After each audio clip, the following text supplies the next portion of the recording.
Good afternoon. It's been a very long day full of lots of information and, really good discussions. So I'm listed on the program as being from the Hamilton Immigration Partnership Council, but I just want to say that I'm actually not speaking in that role today because I'm very new in that role. Just last month I switched positions within the city. So the work that I'm presenting today is more from working for the city in economic development. So you're going to hear a bit about that. So I think it's very interesting to have a perspective coming from a municipality on this. And this from Hamilton, so you might recognize this picture. This is Hamilton City Hall, an iconic building in a beautiful mid-century modern. It's got the Happy Holidays sign up, so it's not very seasonal right now. But what does a municipality have to say about international students, and why would a municipality care? Well, immigration is a federal and provincially shared jurisdiction. Municipalities have no jurisdiction over immigration, but on the ground, many students' first experiences of government, aside from applying and receiving their study permits and visas and the like, is at the municipal level. And traditionally, the institutions that have recruited international students have been agnostic about whether the students stay in Canada or not after graduation. That's not really something that they focused on. The fact that we're having this workshop today, I think, is showing how attitudes and views on international students are really changing. Yet, as we've heard this morning, half of international students, or in the one survey, 68%, signal their intentions to want to stay in Canada after graduation, sometimes just to work, sometimes to become permanent residents. And so today, from a municipal perspective, municipalities see immigrants as a source of, international students as potential immigrants, workers, and taxpayers. So what about Hamilton? I started working for the city of Hamilton I think it was in 2012. I was retained on a part-time basis to become a city employee to write a study, an immigrant attraction plan. At that time, there was one city councillor who was particularly concerned and got the ear of the city manager that Hamilton wasn't attracting the immigrants like it used to back in the days of it being a steel town. We still receive 3,000 to 4,000 newcomers a year, and plus many other international students, as you'll see in a second. But the days are long gone when someone could come with no English skills, no education background, get a good job, work in the steel mill, support a family, buy a home, send their kids to post-secondary. So what can the city do in this changing economic climate with the rise of knowledge workforce and the like to become still an attractive city for newcomers? So I began to work for the city to develop an attraction plan.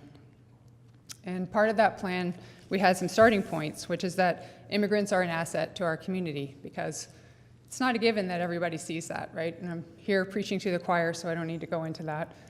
We also know that immigrants are very mobile, more mobile than the Canadian-born population, and that they follow opportunities. So if they come to our city, they don't have a good experience, they're likely to just leave and go somewhere else where they find more opportunities. The city needs the city needs immigrants for economic growth. And I think most importantly for the purposes of today's presentation is that most immigrants to our city have some pre-existing ties there. Either they already have family or friends in our community, or they've come for post-secondary education and made a connection that way. So we came up with an immigrant attraction plan that focused on these 6 key elements. The top is welcoming community, which would be familiar to people who've been with Pathways to Prosperity for a while, but I always said that was my subversive agenda in economic development, was if newcomers to our community had a positive experience, they would tell their family and friends, and that would be our best economic attraction plan that we could undertake. But you'll notice that among those pillars or petals is retaining international students, and so that's how I got kind of into the international student piece. This is just a brief overview of who's coming to Hamilton. It's 25% foreign-born. We have a large refugee percentage population and 41% economic class. So this is Mohawk College. Mohawk now has, so if I were to add this year's data on this slide, they're actually above 3,000 international students now. And I don't have slides. I'm recycling this slide from another presentation. But McMaster has 3,000 international students as well, 1,000 graduate students plus 2,000 undergraduate students. Then we also have Columbia International College, which is the largest private boarding school in Canada with 2,000 international students. But they're all at the secondary and actually some now at middle school level. So the city's interest is to retain these international students. If I think about immigrant attraction, and that would include retaining international students. So what would keep international students in our community? I think two main things. One is giving them networks. Many international students lack networks off campus. They lack networks beyond their own international student peer groups. So they lack social networks and also professional networks. So improve their networks. Number two, give them access to employment opportunities.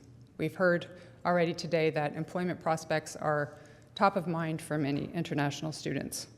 So I started to think more broadly about what we might do in the city. And we have a young professionals network in Hamilton called Hamilton Hive. That was an initiative of the Hamilton Chamber of Commerce and the city, started in about 2010, I think it was. So it's an umbrella organization for young professionals. It has about 20 different member groups. Some of them focus on, there's one that's for entrepreneurs, one for architects, one for media professionals, and the like. And I thought, okay, we should create a new young professionals group under the Hamilton Hive umbrella. And so I knew a few former international students who had made that transition to being young professionals in our community. And I invited them out for lunch, one by one, and asked them, hey, would you be interested in working on a project to try to make it easier for current international students to stay in our community? And they all said yes. And then in some cases, I didn't have a contact to Mohawk College. I didn't know anyone there, so I asked the people in their international student services for some, recommendations of individuals. And so that small group of people, think of that Margaret Mead quote about the power of small groups. We started meeting in spring of 2014, and we met every other week for May, June, July, I think it was. It came up with the name Global Hamilton Connect, which is not a big departure from my role is called Global Hamilton, so we decided to call this young professionals group Global Hamilton Connect, which actually, in hindsight, was not a great idea because people get us confused all the time. They think that Global Hamilton Connect is the city's initiative, and this is a separate young professionals network. Also, they have their own Twitter handle, and I never did, in Global Hamilton, so people were always contacting them, trying to get me, and it wasn't right. So just note to file about marketing and branding. We met, we came up with the name, and we never wanted to be, this is a qualifier, we recognize that international student services are very important on campuses, and we're not trying to duplicate those services. We're just trying to add kind of a new layer to what was already existing on campus. Because as you've heard this morning, there's very rich array of services and opportunities on campus, but as a municipality and as young professionals, we wanted to bring students off campus. We wanted to get them outside of the student bubble. We wanted to expose them to what's going on in the city, fun things to do, other people outside of their own student networks and the like. So we worked on the imaging, branding. This was our vision, enabling international students and young immigrants, and that was a big discussion. Are we just about international students or also young immigrants? To be fully aware of and have access to local opportunities to live, work, and play. And that's a selfie from some of the members of our executive, back in our first year. 3 of them are still on the executive, 2 of them have moved on, and that's very good, very healthy. So we, at first, did encounter a little bit of tension with some of the local post-secondary because they said, well, we already do that, so why are you trying to do that? So it took a while of conversations and also some staffing changes at those institutions and meeting the right people in order to sort of make progress on that agenda. And then, what happened was I went out for lunch for a coffee with someone in the School of Graduate Studies and told them what I was trying to do. And he said, "Would you like $5,000 to help realize your goals?" And I said, "Yes." That wasn't even on my radar screen at that time, but that really helped us to be able to offer programming that was free for anyone to come to, and to pay for speaker fees and venue rentals and the like, because we were trying to operate off campus. So we launched in fall 2014. There is a website. You can look at globalhamiltonconnect.ca, and it's an independent group. It's separate from the city. They have their own executive, their own terms of reference, and I'm an advisor to the group. And now we have 3 advisors, so I'm not the only one, which is also really great. So what do we do? What does Global Hamilton Connect do? Different things. This was a tour that we did with Mohawk, where Mohawk College actually paid to rent a city bus, and we had some of our members of our executive on the bus, and they went around the city, all over the city, and just showed them different things as part of international student orientation. This is a bit unusual for us. It's a good picture, so I put it in. But we have done social events like hikes. For example, the Bruce Trail runs through our city, and we had someone from the Bruce Trail Association lead a hike, and none of the students had ever been in the woods since they'd been studying in Hamilton. They couldn't believe that this was close to their campuses. We do professional development events like workshops, how to use LinkedIn, how to pitch yourself, how to give an elevator pitch about your interests, how to network, why volunteering is important, and the like. We also have offered immigration-focused events. We have an immigration lawyer come in and talk about pathways to permanent residency. And that was our biggest event ever in January 2015, when express entry had just come into effect. We had 150 people show up for one of our events. So I would say one of the real benefits of this group has actually been to the members of the executive themselves.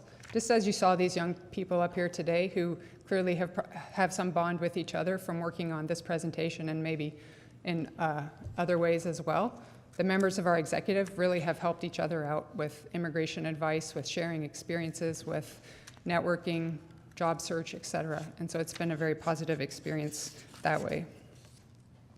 And then this year we had a new program, which were ambassadors, because as our young professionals get older, we have our connections to the campuses aren't as strong. And we realized that, like, a lot of international students don't read their emails and don't know about the events that we're putting on. And so we were able to get a small grant from the province, $2,800, and we paid an honoraria to 8 different international students to help promote our events on campus, and to also provide feedback on events and host their own events. And we had interestingly, for a $200 honorarium, we had a lot of applicants. It was quite interesting and very exciting kind of group interviews that we had to run in order to choose them, because we didn't have a lot of time. So those are 5 of our ambassadors, and that just ran as a very short kind of pilot project for this spring. So what other things do we do besides Global Hamilton Connect?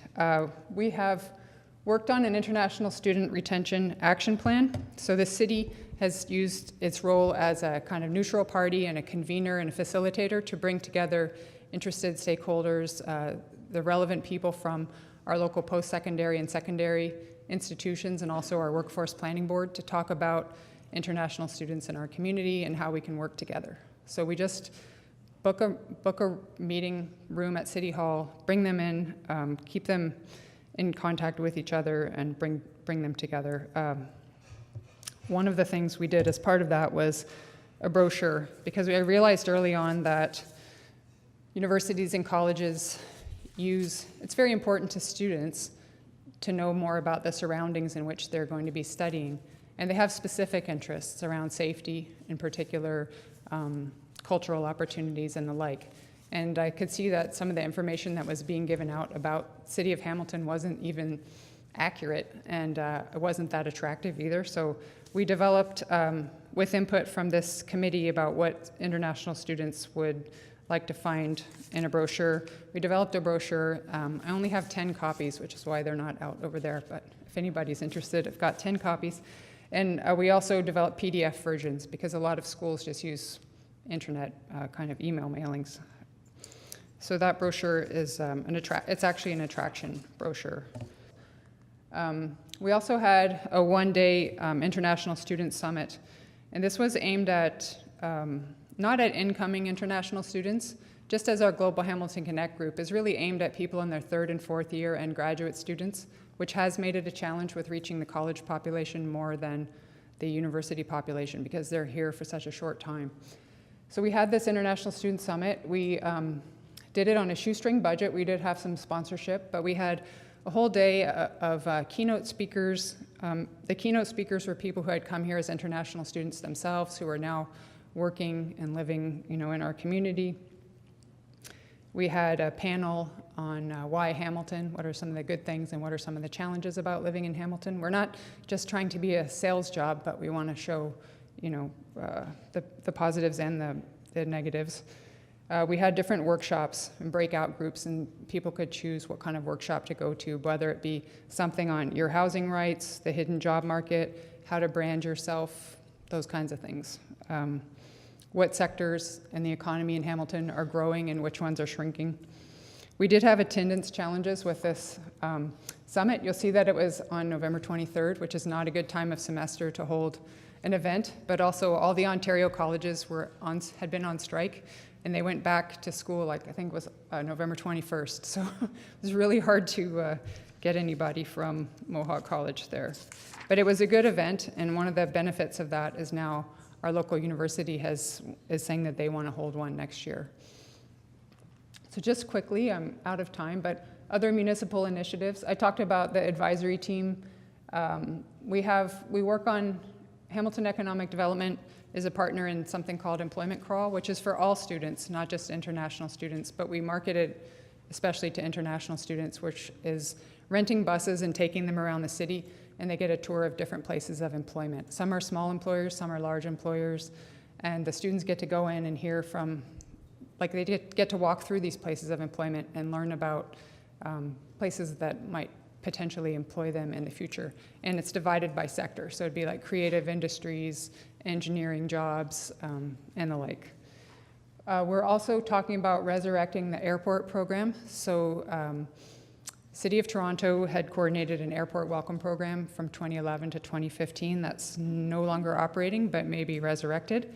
And we're also working on a web page specifically for international students on the city site. And just by way of closing, this is a much broader initiative. This is something that the Immigration Partnership has been involved in, the Hamilton for All campaign, but it's part of that making the city a welcoming community. So this was a bus shelter an ad campaign that ran over the past 6 months, and I don't have time to explain it really, but it's not aimed at international students, but if you were an international student and you saw this campaign, I think it would hopefully resonate with you. So I only had time to talk about Hamilton today. There are other cities doing other types of attraction initiatives for international students, retention. I mentioned Toronto. Also London, Ontario has an international student page and portal. Edmonton did something in economic development in 2006 where they tried to reach out to employers and make the business case for hiring international students. I read about that in someone else's report, but I've never been able to find out anything more than that. So if anybody knows, let me know. I know the City of Ottawa also hosted a Welcome Day event for international students. And of course, the Atlantic provinces do quite a lot around international students.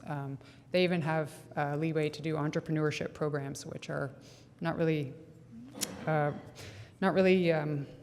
allowed under rest of Canadian immigration and transition. So that's a very quick overview of what City of Hamilton is doing, and it's really nice to be here as a municipality and to be here engaged with this broader community of other people and from around the country. So I thank you very much for the invitation to be here, and happy to answer any questions later at the break.